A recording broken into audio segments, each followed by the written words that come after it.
YouTube channel mega mind education. आज हम अपनी क्लास शुरू करेंगे 8 क्लास का ऑब्जेक्टिव क्वेश्चन साइंस का। उससे पहले ये मोटिवेशन लाइन आपके लिए। आंखों में नींद बहुत है पर सोना नहीं है, यही समय है कुछ करने का मेरे दोस्त, इसे खोना नहीं है। यह जो समय है, इस समय में आपको कठिन से कठिन परिश्रम करना है, अधिक से अधिक पढ़ाई करनी है और अपने जीवन को सफल बनाना है। यह समय ऐसा है जिसमें हमें नींद बहुत ज़्यादा आती है, लेकिन अपने नींद के से लड़ करके हमें क्या करना है, पढ़ाई करनी है, अधिक से अधिक पढ़ना है और अपने सफलता प्राप्त करना है, अपना जो लक्ष्य है उसको पूरा करना है। चलिए स्टार्ट करते हैं हम अपने क्लास को। तो आज हम लोग पढ़ेंगे साइंस का ऑब्जेक्ट। तो आज हम लोग पढ़ेंगे साइंस का एक चैप्टर संश्लेषित रेशे और प्लास्टिक। क्या पढ़ेंगे? संश्लेषित रेशे और प्लास्टिक। जो हम लोगों ने चैप्टर पढ़ा था, रेशा जो चैप्टर हम लोगों ने पढ़ा था, उसी से रिलेटेड आज हम लोग ऑब्जेक्टिव को कवर करेंगे। तो फर्स्ट जो हमारा क्वेश्चन है, मजबूत रेशे जिनका उपयोग पैराशूट तथा चट्टान पर चढ़ने हेतु रस्सी बनाने में किया जाता है, उसे क्या कहते हैं?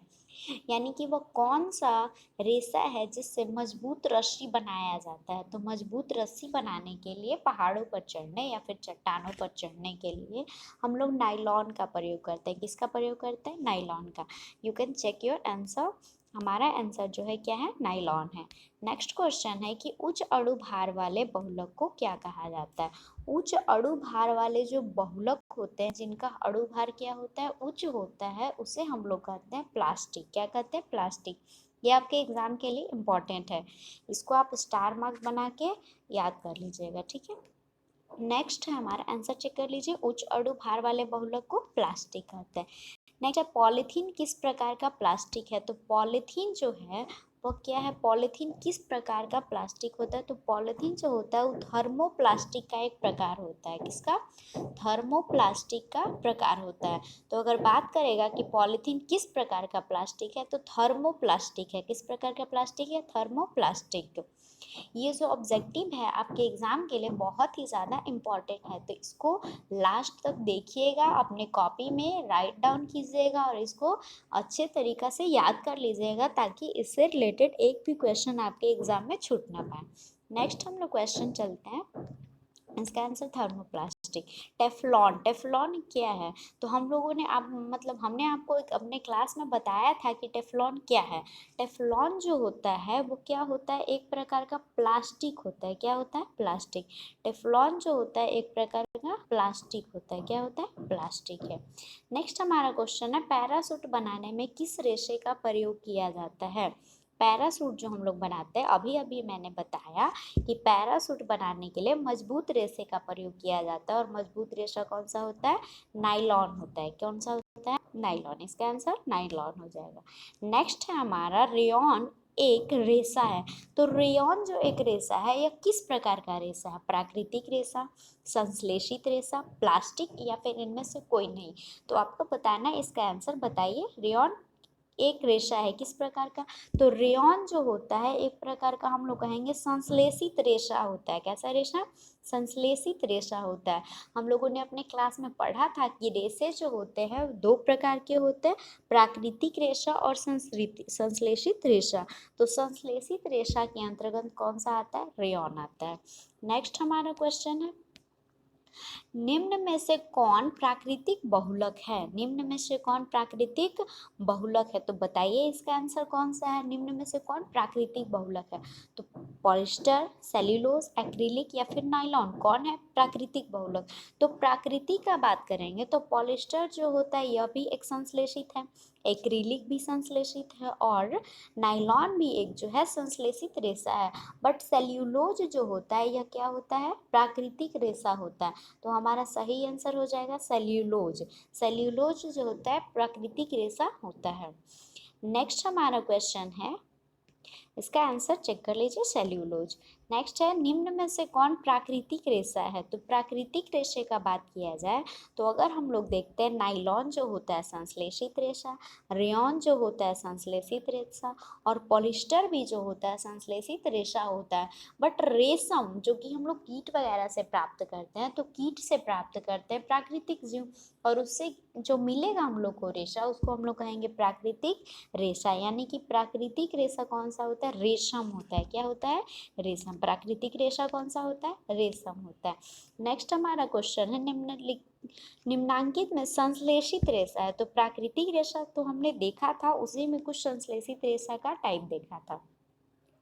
तो अब बताइए संश्लेषित रेशा कौन सा है। तो सूती वस्त्र कपास से बनाए जाते हैं, ये तो हमारा प्राकृतिक हो गया।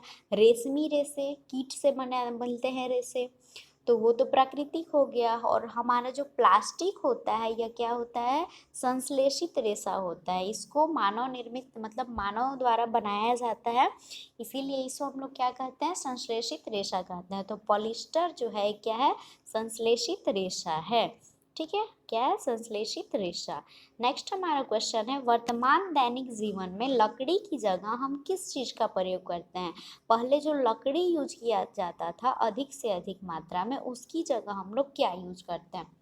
तो देखिएगा लकड़ी की जगह हम लोग ज़्यादातर देखें तो किसका प्रयोग करते हैं। जैसे कि लकड़ी के पहले क्या हुआ करते थे, टेबल वगैरह हुआ करते थे, तो हम लोग अब प्लास्टिक का टेबल यूज करते हैं। ठीक है, तो लकड़ी की जगह हम लोग ज़्यादातर अब किसका प्रयोग करते हैं, प्लास्टिक का यूज करते हैं।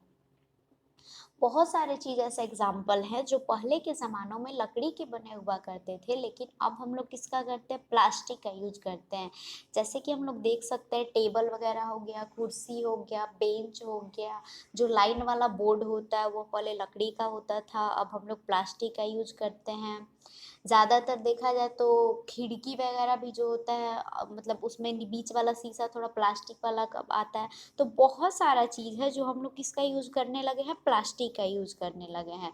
जो पहले लकड़ी का बना हुआ आता था अब क्या का बना हुआ आता है, प्लास्टिक का बना हुआ होता है।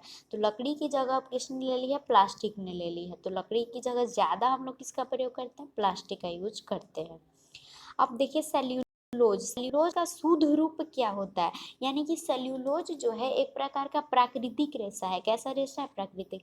हम लोगों ने पढ़ा था कि सेल्यूलोज जो होता है क्या होता है, प्राकृतिक रेशा होता है। तो प्राकृतिक रेशा होता है, तो आखिर प्राकृतिक रेशा है तो इससे शुद्ध कौन सा पदार्थ बना होता है।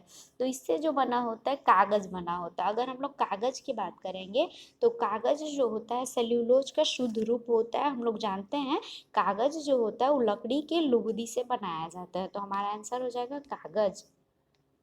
नेक्स्ट हमारा क्वेश्चन है बेकेलाइट क्या है। तो बेकेलाइट क्या है, बेकेलाइट का अगर हम लोग बात करते हैं तो बेकेलाइट जो आता है एक पदार्थ है जो प्लास्टिक का बना हुआ होता है। किसका बना हुआ होता है, प्लास्टिक का। तो बेकेलाइट जो होता है एक प्रकार का क्या होता है, प्लास्टिक होता है। हमारा आंसर प्लास्टिक हो जाएगा। नेक्स्ट हमारा और लास्ट क्वेश्चन है पदार्थ को प्राकृतिक प्रक्रिया जैसे जीवाणु द्वारा अपघटित हो जाता है, क्या कहलाता है। ठीक है, पदार्थ जो प्राकृतिक प्रक्रिया जैसे जीवाणु द्वारा अपघटित हो जाते हैं क्या कहलाता है। कहने का मतलब है कि कोई ऐसा पदार्थ है जिसको हम लोग फेंक दिए और प्राकृतिक क्रियाओं के द्वारा जीवाणु उसको क्या कर देते हैं, अपघटित कर देते हैं, खा के उसको खत्म। जैसे कि अगर हम लोग कभी कागज़ को फेंक देते हैं तो खत्म हो जाता है, मतलब वो जो मिट्टी में बदल जाता है, कीड़े मकोड़े उसको खा के अपघटित कर देते हैं। सब्जी का छिलका हो गया, फल हो गया, ये सब जो होता है लकड़ी वगैरह, ये सब जो होता है कीड़े मकोड़े इसे खाकर अपघटित कर देते हैं। बट अगर हम लोग प्लास्टिक को फेंक दें तो उसको अपघटित होने में काफ़ी ज़्यादा टाइम लगता है, यानी कि वो जो होता है प्राकृतिक प्रक्रिया द्वारा अपघटित नहीं हो पाते हैं। तो जो पदार्थ प्राकृतिक प्रक्रिया द्वारा जीवाणुओं के द्वारा अपघटित हो जाते हैं उसको हम लोग कहते हैं जैव निम्नीकरणीय। क्या कहते हैं, निम्नकरणीय, जैव निम्नकरणीय। यानी कि जीवों के द्वारा वो छोटा से छोटा रूप में बदल गया, मिट्टी में चेंज हो गया, तो जैव निम्नकरणीय हो गया। अगर कोई पदार्थ, ठीक है ये इसका तो आंसर हमारा ये हो जाएगा, लेकिन अगर कोई पदार्थ प्राकृतिक प्रक्रिया जैसे जीवाणु द्वारा अपघटित नहीं होता है तो उसे हम लोग कहते हैं जैव अनिम्नकरणीय। उसे क्या कहते हैं, जैव अनिम्नकरणीय कहते हैं। संश्लेषित रेशा के बारे में आप जानते हैं, मानव निर्मित रेशा। अपघटक के बारे में जानते हैं, जो जीव जो होता है किसी भी पदार्थ को खा करके अपघटित करता है उसी को क्या कहते हैं, अपघटक।